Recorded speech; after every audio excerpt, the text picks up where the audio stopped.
Olá, seja muito bem-vindo ao primeiro vídeo do canal. Eu sou o India Boy, eu fiz um quadro de insetos, é exatamente isso aí que você ouviu, e eu tô aqui para compartilhar com vocês como é que foi essa experiência. Então, bora lá.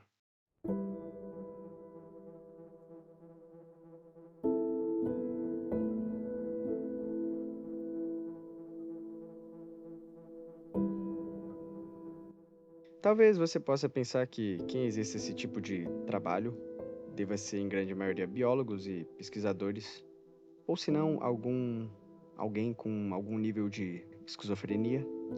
E se você pensa isso, você provavelmente está certo. Mas calma, também existe um outro grupo de pessoas que faz isso por amor. Essas pessoas são pessoas comuns, como eu e você. Talvez não tão comuns assim, mas que não apresentem quaisquer riscos à sociedade, eu quase garanto. Enfim, essas pessoas fazem isso por hobby. É uma espécie de hobby artístico. São pessoas que elas fazem trabalhos magníficos, desde preservação de borboletas, mariposas, até escorpiões e por aí vai.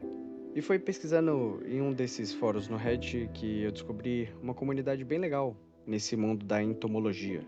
Entomologia é essa ciência que estuda insetos. São pesquisadores que coletam vários espécimes e os preservam em acervos, geralmente de forma ordenada, com data, hora e local onde foram encontrados.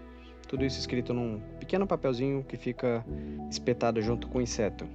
No meu caso, o quadro que eu fiz não tem essas especificações todas porque eu optei por fazer um quadro mais artístico, né? Eu queria fazer mais uma moldura para expor aqui na parede de casa. E esse quadro que eu fiz foi com insetos locais aqui da região em que eu moro. E a priori era para ter somente besouros, né? Eu tinha imaginado que seriam só besouros. Mas como eu acabei encontrando várias vespas e abelhas, eu também decidi incluir elas junto, por que não? E como é que surgiu essa ideia, né, de fazer um quadro de insetos? Não é como se, tipo, é um negócio meio mórbido, né? Não é como se alguém acordasse e pensasse em coletar insetos e pendurá-los na parede de casa. Assim, do nada, né? Ah, desde pequeno eu sempre tive contato com insetos. Eu era tipo uma daquelas crianças que gostava de brincar no quintal o dia todo. Tipo, chegava da escola, almoçava, falava com meus pais, ah, brigava com meus irmãos, ia pro quintal, ficava lá até o começo da noite, né, até começar a escurecer. E brincava, né, de tudo, qualquer tipo de coisa. Mas ali eu acabava tendo contato com insetos também, né? E eu lembro que eu gostava muito de observar eles. Eu gostava de ver as trilhas que as formigas faziam no muro de casa, elas entrando para dentro do tijolo. Aí entrava a imaginação em cena e ficava imaginando um universo ali dentro daquele tijolo.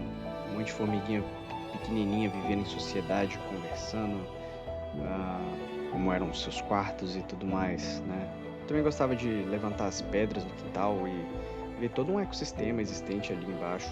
Inclusive, eu também me lembro de algumas histórias engraçadas, como o dia que eu peguei algumas vasilhas de plástico da cozinha da minha mãe, só para coletar aranhas de jardim. E eu não me lembro exatamente o motivo, mas eu lembro que eu as coletei com muito cuidado, usando os gravetos compridos que tinha lá no quintal, para mantê-las longe da minha mão, é claro. E eu lembro que eu as coloquei na mesma vasilha. Acho que eu tava coletando mesmo, assim, não tinha nenhuma intenção por trás. Mas foi aí que eu descobri que elas não gostavam da presença uma da outra. Também devido ao estresse, eu acho, de estarem sendo coletadas e armazenadas numa vasilha plástica, né? Mas eu sei que elas ficaram ali meio agitadas e elas começaram a se atacar. Até que só uma, como posso dizer, só uma sobrasse de pé. Provavelmente foi aí que eu comecei a desenvolver um certo medo de aranhas também. Mas enfim, só foi esse dia que aconteceu isso. Eu soltei, nunca mais peguei nenhuma aranha e fiz essa maldade aí. Mas enfim, eu era criança, né, gente? E tá tudo bem. Experiências. Mas enfim, tirando esse medo de aranha que eu falei pra vocês que eu acabei desenvolvendo, eu nunca tive problema com nenhum tipo de inseto. E que bem diferente de mim, existe a minha filha, a Maitê. Ela que só tem 4 anos, por algum motivo, tem pavor de tudo que se mexe. Até, tipo, formiguinhas pequenininhas, que mal dá pra ver as patinhas dela. Aquelas formigas de cozinha, sabe? Que são minúsculas. Já já ela deve aparecer aí no vídeo, vocês vão estar vendo ela aí interagindo comigo e tal. E, enfim, eu como pai, eu sempre tento mostrar a ela a beleza que existe na natureza, que os insetos fazem parte dela e que eles nem sempre são ameaças, né? Na maioria das vezes não são ameaças. E também devido ao meu dia a dia ser majoritariamente exposto ao ar livre, né? Eu tô sempre em contato com a natureza, eu acabo tendo contato com insetos também. E também, mais uma vez, por algum motivo aleatório, eu decidi que poderia talvez ser uma boa ideia começar a coletá-los e preservá-los em um quadro. Assim, eu tanto estaria fazendo uma atividade nova para mim, quanto eu estaria aproximando a minha filha dos insetos. Na minha cabeça, isso parecia uma ótima ideia. Então, eu achei um kit online na Amazon, de espetar insetos. Tinha um kit meio completo ali que tinha várias coisas que eu precisava, desde agulhas, pinças, isopor e outras coisas mais que é para você tratar de asas de borboleta, mariposa, mas que eu não cheguei a usar ainda. E com isso em mãos, eu já podia começar a coletá-los e espetá-los. E eu sempre procurei insetos mortos, tá, gente? 90% dos espécimes que estão aí no meu quadro, eu coletei e eles já estavam mortos. E eu digo 90% porque tem uma exceção aí. Teve esse besouro verde aí que tá no centro, mais embaixo, aquele verdinho ali. Esse besouro aí, quando eu encontrei ele, ele tava, pra mim, no meu ver, ele tava bem morto. Ele tava imóvel, todas as patinhas recolhidas, e ele tava boiando em uma piscina. Ou seja, todos os sinais de que ele tava morto. Então eu trouxe pra casa e naquela mesma noite eu espetei. Eu espetei ele na altura do tórax, um pouco pra direita, que é como eu havia lido em fóruns no Reddit, como eu tinha sido instruído a fazer. E eu deixei ele ali no isopor, espetado, já que eu precisava que ele secasse, né, no decorrer da semana. Isso leva vários dias, né, para que ele seque e eu possa, enfim, colocar ele no quadro. Então eu tinha deixado ele ali para ele ficar a semana toda ali secando. E já no dia seguinte eu fui lá ver ele de novo e eu percebi que ele não estava na mesma posição que eu tinha deixado ele. E eu estranhei logo de cara, mas eu achei que talvez a minha gata tivesse se interessado ali, tivesse fuçado ele e acabou movendo ele sem querer. E aí, quando eu fui reajustar a posição dele para colocar ele na posição que eu quisesse, eu percebi que ele estava se mexendo. E foi nesse momento aí que eu percebi o que eu tinha feito. Eu havia empalado um ser vivo que ainda estava vivo. Eu não sei explicar a sensação ruim que eu senti na hora. Foi ruim. Saiba só disso, que foi ruim. E aí eu pensei rapidamente como que eu podia matar de forma mais ética possível aquele bicho, já que eu não tinha como soltar ele na natureza naquele estado, sendo que eu tinha acabado de empalar ele, né? Eu fiquei imaginando na minha cabeça que, sei lá, pudesse, mesmo que eu tirasse ali, poderia acabar infeccionando o buraco ali e ele não fosse sobreviver. Eu acho que ele não fosse sobreviver, então eu decidi acabar com o sofrimento dele ali. E pesquisando em fóruns também no Reddit, eu acabei chegando a algumas formas éticas de matar, né? A primeira que eu achei mais sádica falava pra você colocar ele, eles chamam de jar killing. Seria basicamente um jarro onde você coloca algum tipo de ácido ali no fundo e você coloca o inseto lá dentro ou em um suporte, alguma coisa assim, para ele ficar respirando aquele ácido, aquele gás ali até que ele morra. O pessoal faz muito isso com vespa, né? Eles botam gasolina no jarro e coloca ali na... Como é que é o nome em português, cara? Nest? Mano, o viveiro ali das abelhas, das vespas. E aí elas vão respirando aquele gás ali, o gás carbônico e morrem, né? Bom, eu acho esse método, assim, apesar dele ser bem eficaz, eu acho ele bem, sei lá, não parece tão humano. E eu vi a outra forma, era congelando. Essa, ao meu ver, parecia um pouco mais natural e menos sádica. E foi assim que eu escolhi dar fim ao meu lindo besourinho verde. Que hoje ele tá aí preservado no meu quadro. Esse foi o único inseto do meu quadro que eu basicamente matei, mas não foi de propósito, né? Mas também teve uma história de um inseto que eu tentei dar cabo, ok? Sim, isso é um áudio sendo gravado pós-edição, porque eu não sei se a palavra que eu ia usar poderia ser usada. Porque eu não queria perder a chance de perder ele, né? Porque... Bom, vou contar essa história, vamos lá. Bom, então, tem essa história dessa aranha que eu capturei. Ela foi uma das primeiras. Acho que foi a primeira aranha que eu capturei. E apesar da história parecer um pouco mais cruel, ela não é tão triste assim. Vai por mim, no final você vai entender. Mas essa história também me gerou uma boa reflexão. O que acontece? Logo no começo do quadro, quando eu comecei a pegar gosto em começar a coletar eles e colocar no meu quadro, eu já visualizava como é que poderia ficar legal o quadro no final, como é que seria a imagem. Eu ficava visualizando como é que ele ficaria no final, né? E eu imaginei em algum momento que uma aranha ali no centro de tudo iria ficar da hora pra caramba. Nessa época eu não sabia que aranhas não davam pra preservar, né, por motivos de.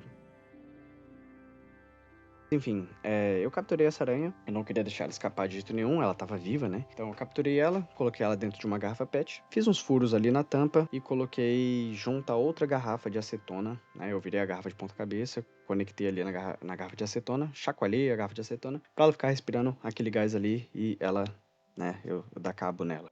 Então eu deixei ela lá por 1 hora e foi a hora mais sombria da minha vida. É, Podia jurar que eu tava começando a ouvir ecoando na minha cabeça o hino da Alemanha durante a Segunda Guerra. Bom, a sensação, como é que eu posso dizer? Eu acredito que deva ter sido algo parecido com o que o Anakin deva ter sentido quando ele entrou no Templo Jedi e fez o que fez com os Padawans no fim das Guerras Clônicas. E eu fiz tudo isso porque eu tinha me agarrado àquele maldito comentário. Bom, mas para a felicidade de muitos, por incrível que pareça, ela não morreu. Ela, na verdade, estava super bem quando eu fui vê-la, e foi isso que me fez decidir libertá-la, né? Já que ela tinha vivido aquela 1 hora de sofrimento, ela mais do que merecia viver. Então foi aí que eu soltei, né? Antes de soltar, eu fiquei refletindo sobre isso e pesou muito minha consciência, eu fiquei me sentindo malzão, mas eu decidi que eu não ia mais matar nenhum inseto só pra pôr no meu quadro, porque sim. Né? E galera, para falar a verdade, existe todo um debate sobre ética em matar insetos para fins científicos, e a real é que eu não vim aqui para abrir essa discussão. Eu tô apenas compartilhando como que foi essa experiência para mim, né? E eu não escolhi matar, pois não me fez bem. Né? Eu percebi que aquilo não me fez bem e eu não quis dar continuidade com isso. Se você por acaso é um entusiasta da área e não vê problema nisso, bom, isso aí é contigo. E tá tudo bem. Não cabe a mim dizer se tá certo ou errado, ok? Então, vamos finalizar aí. Então, como é que foi a experiência, né, no final das contas? A experiência para mim foi muito divertida, foi totalmente positiva e bastante reflexiva. Teve certos momentos que parecia que eu tava jogando Pokémon, né, como se estivesse coletando Pokémons ali. Eu ficava pensando qual era o inseto que eu poderia encontrar naquele dia, se eu ia achar algum legal. Na maior parte dos dias eu não encontrava nada, né? É, Bom, gente, cabe dizer aí que foram uns 6 meses até esse quadro ficar pronto. Então foram vários dias aí sem achar nada, mas também quando achava era bem divertido, né? Valeu super a pena. A parte de procurar foi muito legal. Você, você acaba que começa a treinar seu olho a identificar possíveis insetos na natureza. Por exemplo, eu descobri que ótimos lugares para encontrar insetos não são exatamente na natureza, né? Insetos mortos, eu tô falando. Você encontra muito fácil em piscinas, em asfalto, muito fácil também. Lagos. Lago não é tão fácil, mas às vezes tem uns bichinhos boiando ali.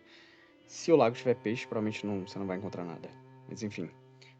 Já na natureza exige um pouco mais de atenção. Com o passar assim, do tempo, você começa a perceber que, por exemplo, abelhas você encontra muito facilmente perto de flores. Besouros você vai encontrar perto de arbustos, árvores, regiões com bastante terra você encontra. Então é uma coisa assim que você vai se atentando. Mas a maioria eu acabei encontrando em beira de estrada, assim, sabe? Agora, uma coisa que eu descobri também, que a gente não percebe, você provavelmente nem tá. Ao longo do vídeo você também não parou pra pensar nisso, mas cheiro, cara, tem alguns insetos que você encontra, eles fedem, né? E assim, nesse processo de deixar o bicho secando, eles também vão sendo decompostos, eles vão se decompondo, sei lá. Bom, os órgãos dele, né, essas coisas vão se decompondo e essas coisas exalam cheiro. Então é uma coisa que, cara, você tem que fazer do lado de fora de casa. Não tem como você cuidar de insetos dentro de casa porque, cara, eles começam a feder e é horrível. Eu também teve dias de descuido, né, que eu coletei e assim, você tem que umidificar os insetos para você poder mexer as patinhas deles, senão eles ficam quebradiços, né? E para você umidificar, você aquece uma água, coloca num potinho e coloca o inseto lá dentro, ou coloca também em cima de um suporte, e o vapor da água vai amolecendo o casco do inseto, né? Pra você poder mexer nas patinhas. E por descuido, teve vezes que eu deixei o inseto lá por dias, né? Naquele vapor lá e criou fungo, cara. Criou fungo, dava pra ver um negócio nojento. E quando eu abri a tampa, meu Deus, cara, que bomba atmosférica que eu criei ali, cara. Então, assim, só falando como é que foi a experiência disso daí também, né? O cheiro, nossa, cheiro horrível, cara. Toma bastante cuidado, não deixe os bichinhos boiando aí por vários dias. em água quente. E, enfim, eu gostei muito de montar o quadro. Eu acabei não fazendo todos os procedimentos de preservação, então provavelmente nos próximos anos os meus lindos insetos irão se desintegrar. Mas foi isso. Eu não sei se eu vou fazer outro quadro. Talvez um dia, quem sabe, quando a Maitê crescer, a gente decida fazer um juntos. Eu agora confesso que eu tenho vontade de fazer com borboletas ou mariposas, libélula também. Talvez um dia eu faça e talvez eu traga outro vídeo aí pra vocês. Mas enfim, galera, muito obrigado a você que assistiu até aqui. Eu espero vê-los em breve, não muito distante, realmente em breve. E um abraço e até logo. Valeu!